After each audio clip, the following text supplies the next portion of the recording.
Did you see that? Did you just see that? Let's look again in slow motion.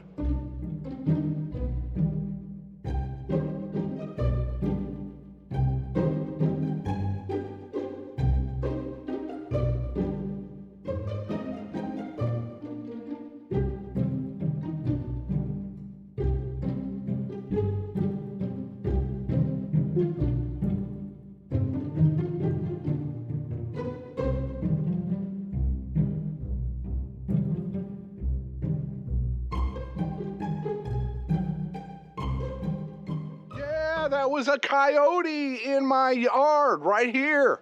It was right here in broad daylight. Unbelievable. All right, got to tell you the story. Yeah, I was sitting inside and I can look out this window and I saw the coyote run right across here, right behind the back of my car. And it was chasing my neighbors next door, have some free-ranging chickens, and they've got a game rooster. And he's over here flirting with the girls a lot. But so the coyote was chasing this this game rooster. And the game rooster ran over and jumped up on top of that shed in a box. Got a picture of that.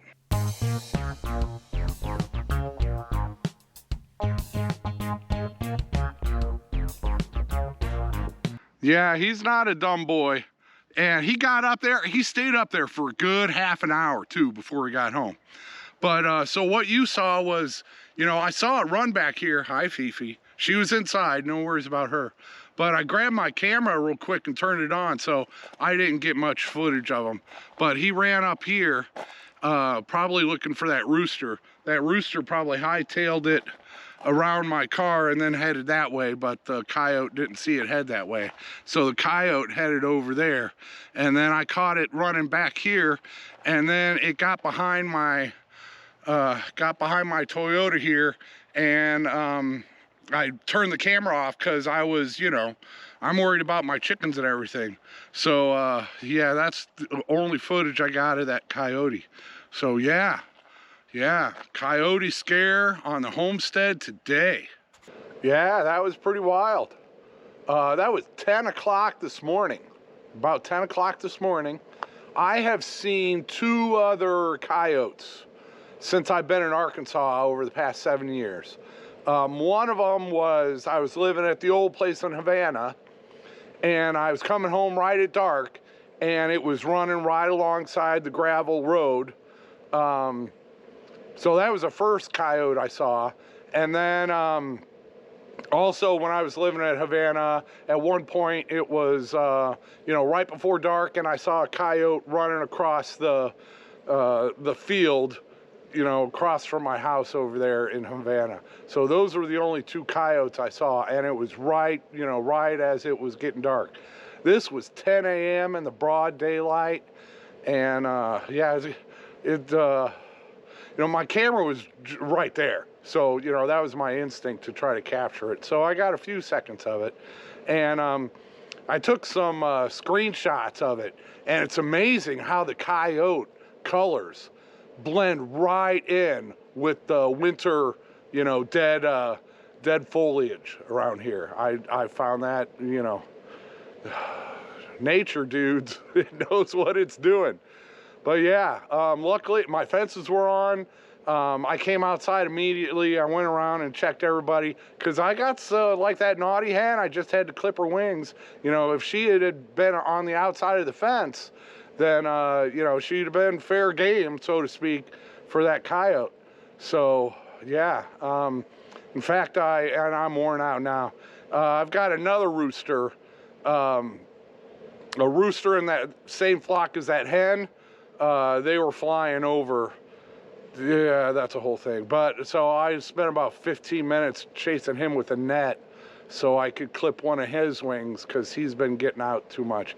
See, this is the time of the season they're getting corn, and they love corn so much that as soon as they hear me walking over to the feed tub, they get all excited, and those 2, you know, those 2 are just flying over the fence and coming for their corn before I even had a chance to to open the garbage can. So yeah, I had to take care of those two, getting overexcited for that corn. Yeah, and that kind of wore me out, was trying to chase him around with the net. But I got him, and I trimmed his wing, so hopefully he won't be trying to bombard me for the corn every time they hear me come out. That's a bad thing about the corn, man. That'll make chickens love you so fast. Is, uh-oh, is he gonna bring me corn today? So I don't give it to them every time I come out. No, it doesn't matter. It doesn't matter. Once they start getting corn, you know, it'll be, you know, once it starts warming up and I stop giving it to them, it'll be weeks before they start ignoring me again. All right, I got a box full of goodies, and I'm gonna sit down and we're gonna figure out what's in it. First up, when Drew brought back Boss Hog, my square body Suburban, he had some packages for me, and that had gone down in the P.O. box in Waldron. I can't pick up packages in Waldron anymore. It's an hour away, and I was working. But yeah, I will be going back down there, but I'm not sharing that with Drew anymore because I've moved up here. I'm still working on a P.O. box for here. I've got 4 of the 5 things I need to get my driver's license. They're having us get that new real ID, whatever, so I have to wait on my birth certificate. I've got a birth certificate somewhere that I had to get when I moved to Arkansas. And you move 5 times in 3 years. I'm exaggerating. So anyway, I'm waiting on that to come, and then I can see about getting a P.O. box here in Boonville. So yeah, don't send me anything. And you know, I have been gifted so many things over the years, and I'm truly thankful. So thanks to everybody. Let me stop yapping. All right, one of the things that came. Oh yeah, I love me some slip-on slippers in the winter. Yes. So thank you for the slippers. Also got some plates. Yep. And these are like medium-sized plates. I have a set of the bigger plates, but they're made out of like straw. And so they're not plastic and they're not metal. They're actually biodegradable. So, you know, 100 years from now, if you were to bury it, this isn't going to be trash. It's actually going to be good. These things are great. You can microwave them. You can put them in the dishwasher. The only thing is when you cut stuff on them, it will scratch up the surface. No big deal to me. But if I ever start making enough money where I can, you know, start feeding people and getting some help around here, I'm probably going to need more plates. So these are always handy. And let's see, we also Crazy Clucker's Farm. Drew, well, he hasn't gotten it yet. Anyway, the electrical books will be given back to Drew next time I see him. It might be a few months, but I'll make sure he gets those. And then Wiley sends me a text, and he's like, dude, I got a big old box for you. I'm going to drop it off. I'm like, all right. A big old box that Wiley dropped off. And this is from, Wiley says it's from Kitten Silver. So thank you very much, Kitten Silver. I hope it was all right for me to say that. And this is perfect. This is like a fleece blanket, which, yeah, I'm gonna whip this out and use it tonight because it's getting cold around here. So, and then a bunch of stuff in here. Get the paperwork out. Yeah, just all kinds of stuff. This looks like another fleece. No, this looks like maybe a sheet set. Does it say? Keep the plastic bag away from babies and children. So yeah, this might be some sheets, matching sheets or something. Very, very cool. Oh man, all kinds of stuff. Here we got some gloves, 3M gloves. That's one thing, I go through all kinds of gloves. So these are awesome gloves. I can pull out stuff Don't have to open again. These look like another set of sheets. Beautiful. And this matches one of my comforters I also already have. I've got sheets this color, so thank you, thank you, thank you. Somebody's paying attention probably. All right, and I'll save that big one for last. What is this? Bionic spotlight, solar powered. Looks like a security camera. No wires required, 24-foot motion activation. Yes, yes, very cool. This might go on the metal storage shed out there. I'll find a place for this. This is awesome. You know, we got coyotes running around, and that's the thing. I'll tell you that in a minute. Okay, and here's another box inside. I don't know what's in there. Oh, I should have brought something to... All right, I'll get back to that. And just in time for winter. Oh, this is a nice colorful quilt. It matches the other colors. Yes, a comforter. Open fluff, use and enjoy. I will definitely do that. I will definitely do that. And now I ain't got laundry. It's, yeah. Having more things in between trips to the laundromat. Gotta love that. All right, let's see if I can get this open without a knife. Do I have anything sharp around here? No. All right. Does it say on the box anywhere? No. Oh, it looks like something electronic. This looks like a solar panel. Oh, yeah, cool. This is a thermometer. Yeah.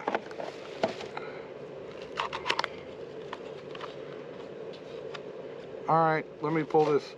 It's adapter.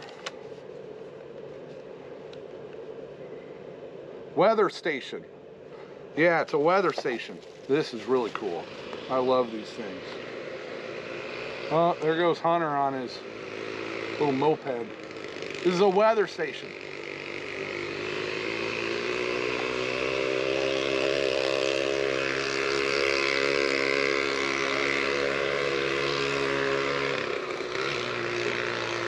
Noisy neighbors.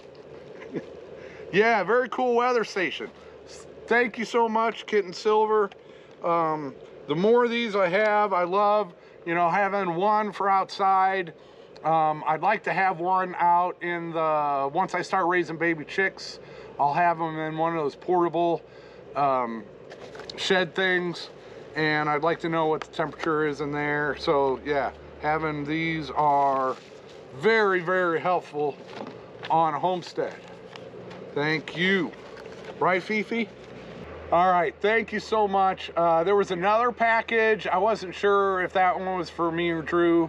It had some really neat snacks in it, and it had a nice medium size, you know, like insulated flannel, whatever kind of shirt.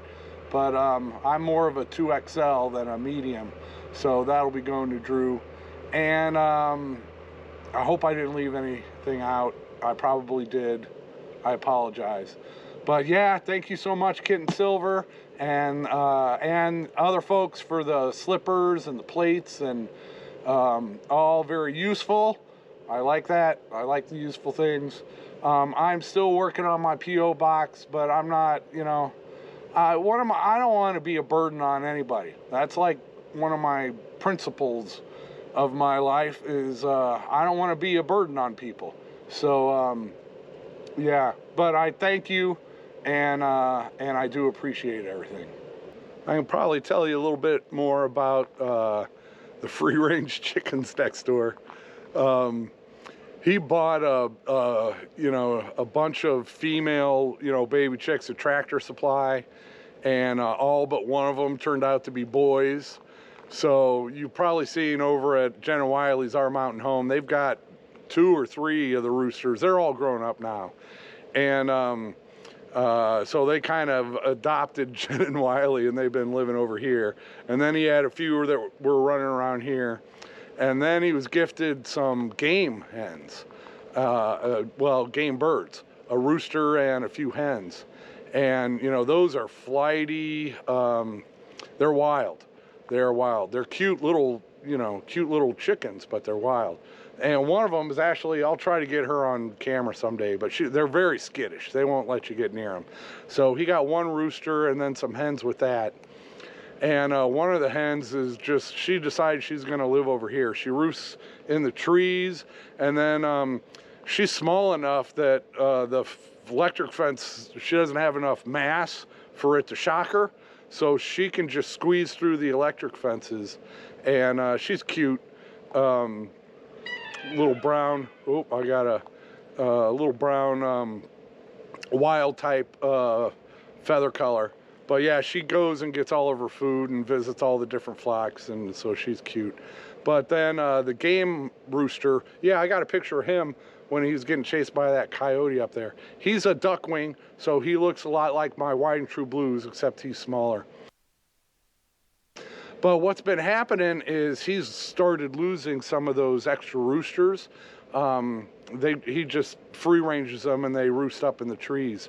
But so he'd been starting to lose some of his extra roosters, and I actually let him borrow my my live trap, because, you know, first thing you think is a raccoon when that happens. But now we know. Now we know it wasn't a raccoon. So he'd been trying to use my live trap, and it didn't work. Nobody had even gotten in there. He used eggs like I did, and but now we know what it was. It was probably that coyote. And I think his were like Rhode Island Reds, big, beautiful roosters. But the big, beautiful roosters, they can't roost as far up in the trees as like that game rooster can. So that's probably why it got the Rhode Island Reds before it got that game rooster. And they haven't been, only once, that little game rooster, right after we got him, he came over here and he got into, I saw him fly over the fence and get into one of my white and true blue flocks. And that's a big no-no when you're breeding. You can't have roosters, you know, pairing up with hens that you don't, yeah. So, and I saw it from I was at the kitchen sink and I saw it through the kitchen window. So I came out and grabbed my net, and my rooster was just kicking that little game rooster's butt and had him in a corner. So all I had to do was go in there with the net, and I locked him up for a few hours and then let him go, and he didn't come back over here for a good month. But now that he's got nobody to hang out with during the day, he started to come over here. But he learned not to get in with the other roosters because he got his little butt kicked, and then he got, you know, snagged by me with the net. And so he hasn't been a problem. And I've seen those other roosters that come over here, and I see them they get shocked by the net, and they learn, and then it's not a problem. So yeah, that's the deal with the free range and chickens around here. If I'm able to capture them on camera someday.